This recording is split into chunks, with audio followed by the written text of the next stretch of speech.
Hi guys, good afternoon.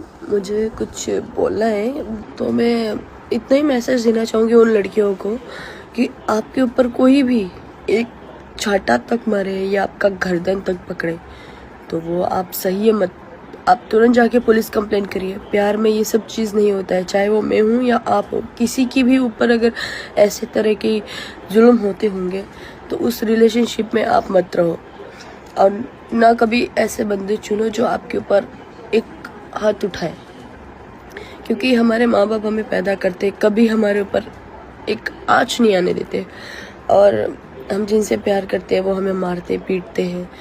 तो ऐसा तो प्यार नहीं चाहिए। इससे बढ़िया है कि आप प्यार ही मत करो। तो मेरा यही मैसेज है कि प्लीज़ डोंट ट्रस्ट एनी।